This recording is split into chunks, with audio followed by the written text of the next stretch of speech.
오늘은 그리스도인들이 세상에서 마땅히 감당해야 할 고난에 대해서 한번 생각해 보도록 하겠습니다.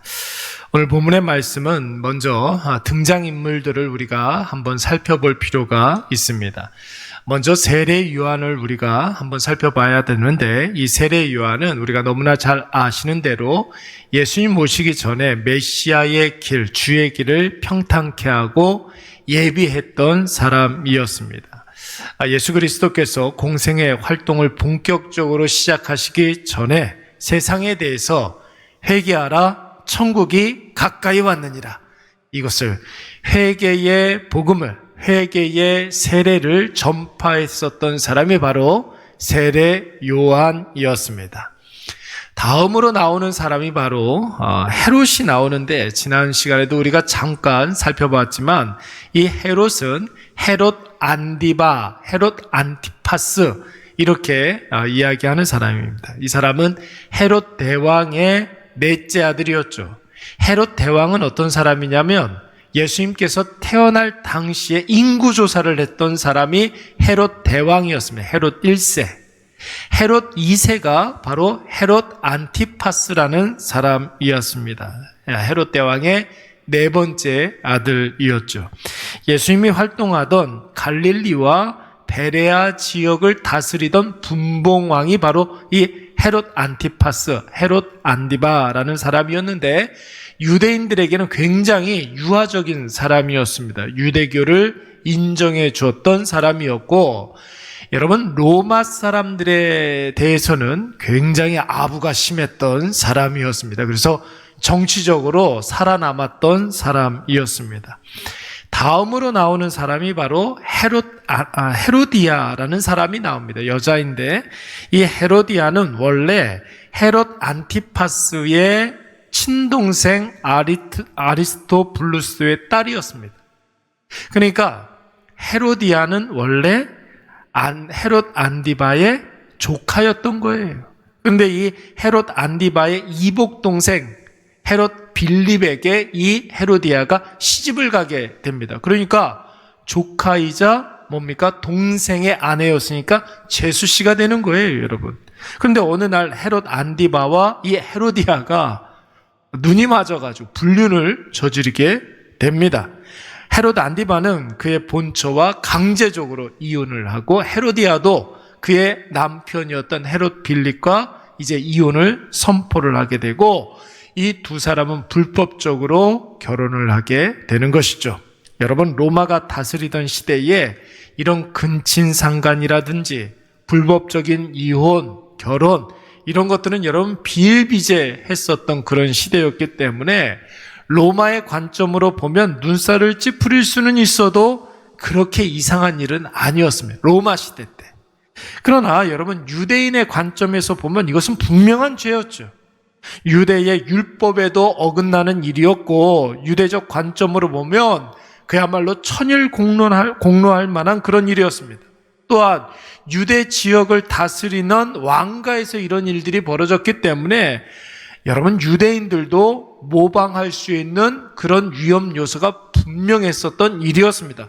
그래서 여러분, 이런 근친상간, 불륜, 불법적인 어떤 이혼과 결혼, 이것에 대해서 적극적으로 비판하고 지적했던 사람이 있었으니 그 사람이 바로 누구였습니까? 세례 요한이었습니다.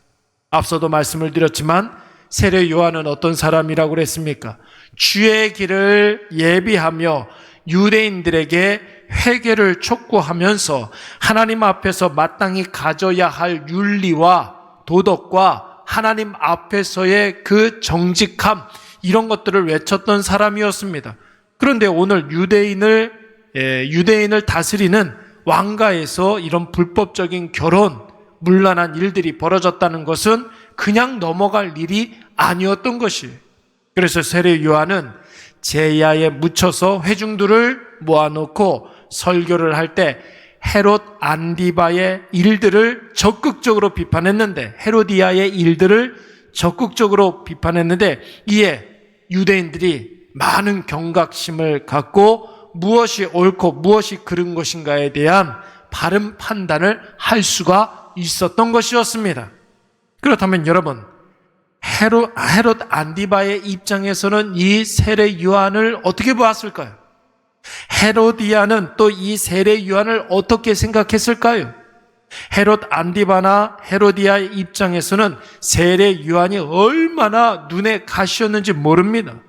그러나 헤롯 안디바는 굉장히 이 정치적인 사람이었기 때문에 세례 요한을 추종하는 군중들의 눈치를 볼 수밖에 없었습니다. 그래서 저 세례 요한을 어떻게 해야 하나 고심을 하다가 결국은 일단은 세례 요한을 입을 막아야 되겠다 생각하고 결국 세례 요한을 옥에 가두게 된 것입니다. 사랑하는 여러분, 참 어려운 이야기이지만 누구도 장담할 수는 없지만 여러분, 예수 그리스도를 믿는다는 것은 언제나 평탄한 길이 기다리는 것은 아니지요. 예수를 믿기 때문에 우리에게는 의롭지 못한 것들이 선명하게 보일 수 있습니다. 아니, 의롭지 못하는 일들이 선명하게 보여야 합니다. 이게 바로 불신자와 하나님의 자녀들의 차이예요. 불신자들은 그냥 시대가 그랬겠거니 생각하고 넘어가는 문제도 예수 그리스도의 이름으로 살아가고 은혜로 살아가는 자들은 아닌 것은 아니다라고 여러분 보일 수 있어야 하는 거예요. 여러분 한번 생각을 해보십시오. 그래서 일제강점기 때 당시에 그리스도인들이 몇 안 되던 그런 시대였는데 일본 제국주의에 맞서서 분연히 일어났던 사람들이 바로 예수 믿는 그리스도인들 아니었습니까?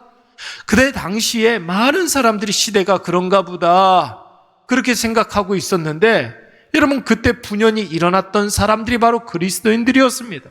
3.1 독립선언문에 날인한 33명의 사람들 가운데 기독교인들이 상당수가 포함되어 있었고 만세운동을 주도적으로 전개했던 사람들이 바로 그리스도인들이었습니다.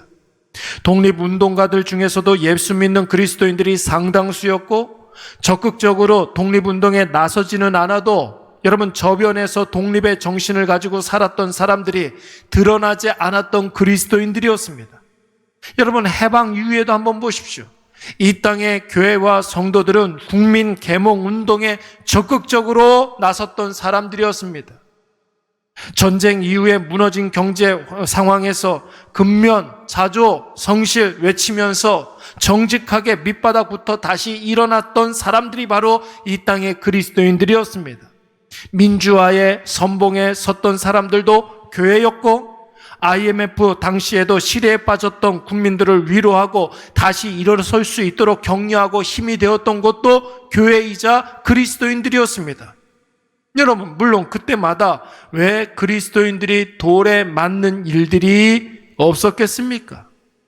시대의 정신이 구습과 악습으로 점철되었을 때 말씀 들고 분연히 일어나서 여러분 무엇이 옳은지 무엇이 그른지를 선명하게 보여주고 기꺼이 옥에도 갇히고 고문을 당하기도 하고 불이익을 감수해야만 했고 가정이 파탄나는 그런 일들도 부지기수였어요.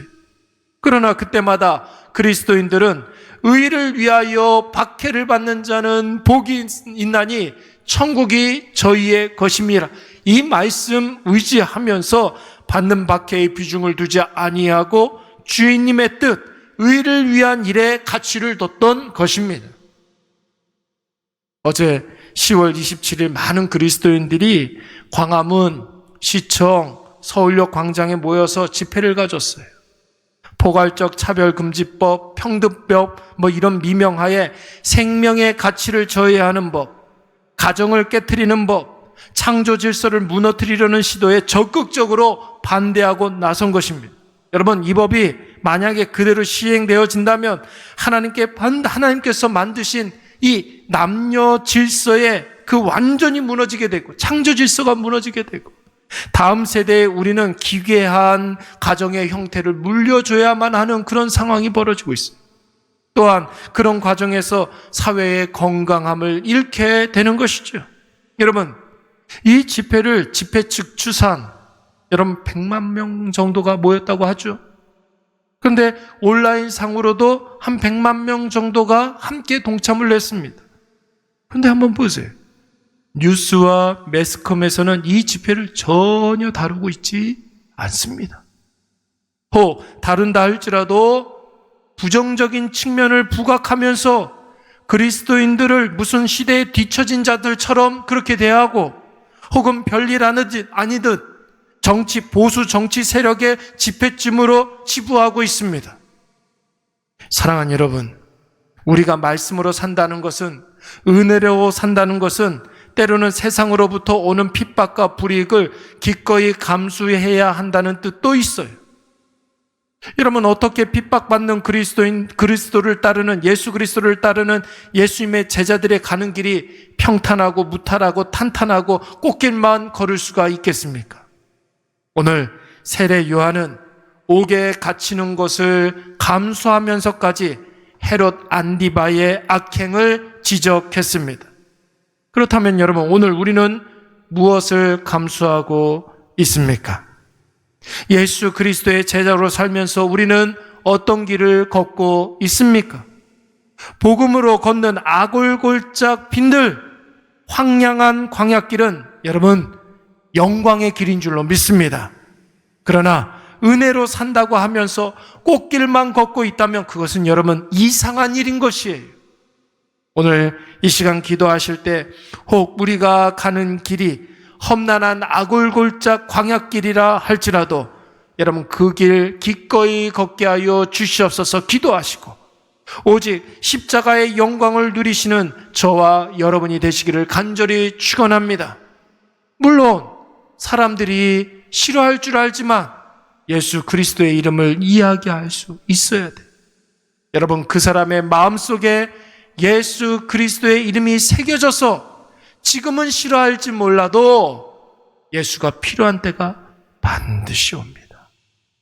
그때 나도 예수를 믿어야 하는 것은 아닌가. 여러분, 그러한 생각이 반드시 온단 말이에요.